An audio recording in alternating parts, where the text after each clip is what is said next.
반갑습니다. 끌리는 사람들의 거절의 기술, 당당하게 부탁하고 지혜롭게 거절하는 법. 어떻게 하면 될까요?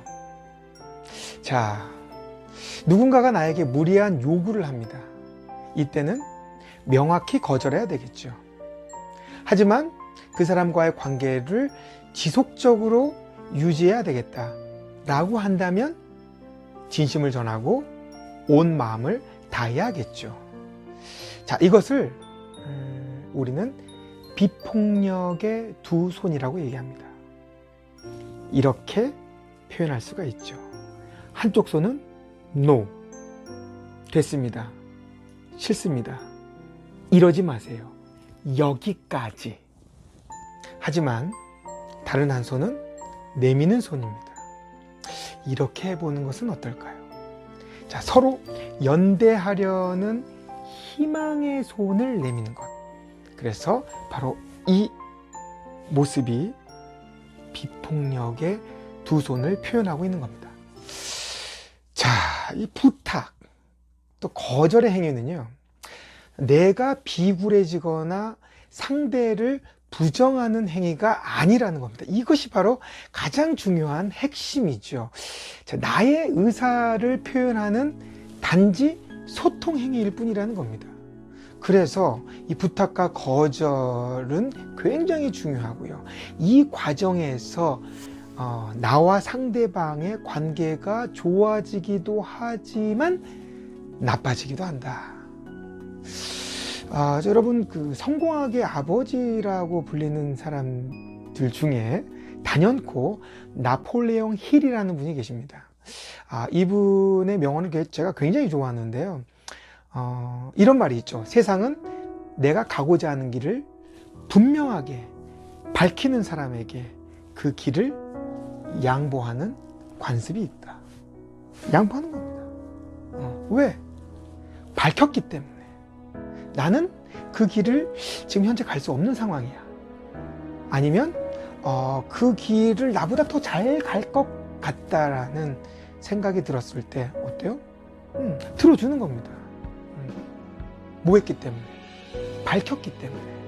그래서 우리는 끌리는 사람은 부탁과 거절의 중요성을 알고 당당하게 지혜롭게 부탁하고 거절하는 사람을 끌리는 사람이라고 하는 것이겠죠.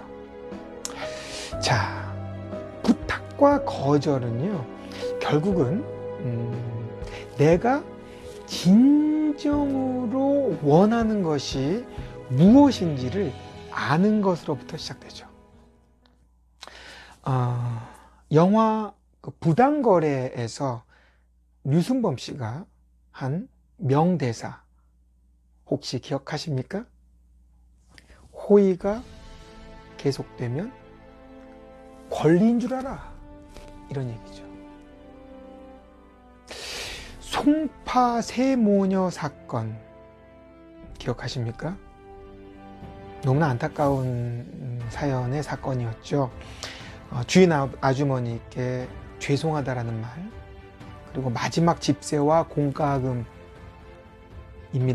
죄송합니다 라는 그런 편지의 글을 남기고 세상을 떠났습니다.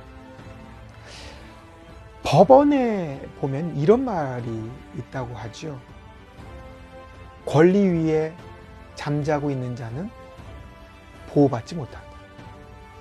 조심스러운 말씀이지만 부탁할 수 있는 여지가, 누릴 수 있는 권리가 있는지 살필 수 있는 힘, 그리고 용기가 우리에게 필요하지 않을까, 그런 생각을 해봅니다. 자, 거절하지 못하게 만드는 부탁의 기술이 있죠. 이 부탁의 기술을 알아야 우리가 제대로 거절할 수 있다, 지혜롭게 거절할 수 있다는 얘기입니다. 첫 번째는요, 발 들이밀기 기술인데요. 부담 없는 부탁으로 상대방의 동의를 먼저 이끌어내고요, 서서히 그 단계를 높여 나가 가지고 결국은 내가 의도한 본래 부탁을 하게 되는 그런 기술입니다. 이런 경우를 굉장히 많이 우리는 경험하죠. 길거리 가다가 저기 시간 딱 1분만 좀 내주시겠어요? 이거 좀 설문 좀 부탁드리겠습니다. 그럼 1분? 부담 없죠. 하지만 1분에 끝납니까? 일단 발 들이밀었기 때문에 조금 더 시간이 할애가 되겠죠. 두 번째 기술입니다. 면전에서 문 닫기 기술. 갑자기 부담스러운 부탁을 해서 일단 거절을 유도합니다. 이때 죄책감을 느끼죠. 그렇기 때문에 다음 부탁에는 거절할 수 없게끔 만드는 아주 교묘한 기술입니다. 처음에 크게 얘기를 하죠. 큰 부탁을 하죠. 지금 상황이 별로 안 좋은데 지금 나에게 지금 한 100만 원 정도 필요하거든. 이러이러한 상황 때문에. 그럼 어떻게 해요? 100만 원 너무 부담되잖아요. 부담될 거 알아요. 그래서 어떻게 합니까? 자, 그럼 어떻게 10만 원이라도 안 될까? 이렇게 하는 거죠. 자, 그리고 낮은 공 받아들이기 기술이라는 게 있습니다. 이거 하나만 더 얘기하면요. 먼저 상대가 작은 요구를 받아들이게 한 다음에 우연을 가정해서 큰 요구를 추가하는 기술입니다. 우리가 이제 운전하고 가다 보면 가끔 이제 그 길거리에서 과일을 파는 과일 장수를 만나게 되죠. 이 트럭에다 과일을 이만큼 쌓아놓고서 뭐 수박 한 통에 뭐 5,000원. 근데 이 정도면 한 10,000원 정도 돼요. 그래서 잠깐 멈추죠. 이 수고로움이 있어요. 가서 물어봤더니 실제 5,000원짜리 있어요. 근데 너무 조그매. 근데 뒤에 보니까 굉장히 실하고 맛있어 보이는 과일이 보인다는 얘기죠. 수박이. 그럼 어떻게 합니까? 사실은 뭐 이거를 사게끔 만들려고 작은 요구를 받아들이게 한 경우이겠죠. 낮은 공 받아들이기 기술. 그렇기 때문에 우리는 거절하지 못하는, 이것을 알아야 제대로 거절할 수 있는, 자, 거절하지 못하게 만드는 부탁의 기술 한 3가지 알아봤고요. 자, 끌리는 사람의 그 거절 프로세스라는 게 있죠. 첫 번째는요, 나는 거절할 권리가 있다 라는 마인드셋. 자, 두 번째는요, 요구는 받아들이지 못하더라도 그 사람의 욕구는 내가 들어줄 수 있다. 상황을 공감하는 겁니다. 그리고 세 번째는요, 정중하게 거절하는 거죠. 첫 번째는 미안한 마음을 표현하고요. 두 번째는 그 타이밍에 맞춰서, 그리고 타이밍을 잘 살펴서 기분 나쁘지 않게 거절하는 겁니다. 조금 더 확인해 봐야 되겠다라고 얘기하면서, 또는 이건 좀 내부적인 검토가 필요하겠다라는 그런 방법을 활용하는 거죠. 그리고 또 한 가지는 이제 어렵게 부탁했을 텐데 고맙다, 하지만 들어주지 못해서 미안하다, 그리고 이런 방법은 어떨까라고 다른 방법을 제시하는 거. 이런 것들이 정중하게 거절하기 방법이고요. 자, 마지막으로 이제 끝까지 관심 갖기. 이건 굉장히 고난이도의 거절의 기술입니다. 왜냐하면 별로 이렇게 하지 않거든요. 하지만 굉장히 세련된, 그리고 앞으로의 관계를 더욱더 돈독하게 만드는 거절의 기술이 바로 거절 프로세스의 마지막 그 활용 점정. 바로 이거는 끝까지 관심 갖기입니다. 내가 거절했는데 나중에라도 확인해 보는 거죠. 그래서 부탁이 해결됐어요. 그러면 잘 됐다, 정말 다행이다 라고 더 기뻐하는 거예요. 근데 해결이 되지 않았어요. 그러면 어떻게 해요? 좀 더 한번 같이 좀 고민해 봐야 되겠다 라고 하는 거죠. 자, 이제 마지막으로 거절할 때 주의해야 할 사항에 대해서 이야기 나눠보겠는데요. 여러 가지가 있죠. 그 중에 정말 저는 이게 가장 중요하다고 생각합니다. 자존심을 건드리지 않는 겁니다. 거절의 목적은 뭡니까? 거절하는 것 그 자체죠. 네. 괜히 그 부탁한 사람 그 자존심 상하게 할 필요 있어요?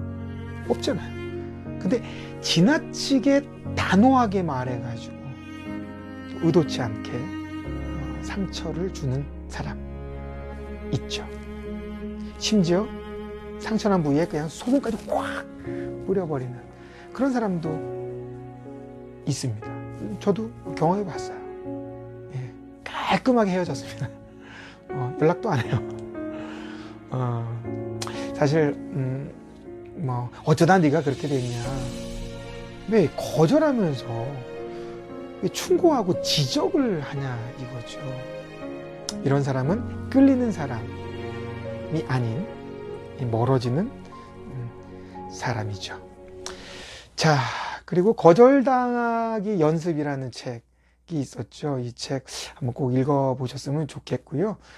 결국은 거절을 당하는 것으로부터 내가 익숙해지면, 즉 작은 성취 경험을 하는 순간을 맞이하게 됩니다. 이때 우리는 자신감이 생기게 되죠. 그 자신감을 얻게 된 100번 거절당하기 프로젝트에 대한 내용이 담겨져 있는 책, 거절당하기 연습, 한번 읽어보셨으면 좋겠고요. 자, 이제 정리하겠습니다. 끌리는 사람의 거절의 기술, 핵심은 이겁니다. 거절은 의견에 불과하다. 내가 하는 부탁은 그냥 부탁일 뿐이다. 나 자신이 아니라는 거죠. 부탁이 거절당한 것이지 내가 거절당한 것이 아니다. 이것이 가장 중요한 거절의 기술의 핵심 마인드셋이고요. 그러니까 어떻습니까? 도망가지 말고 포기하지 말고 나아가라. 지금까지 끌리는 사람들의 거절의 기술이었습니다.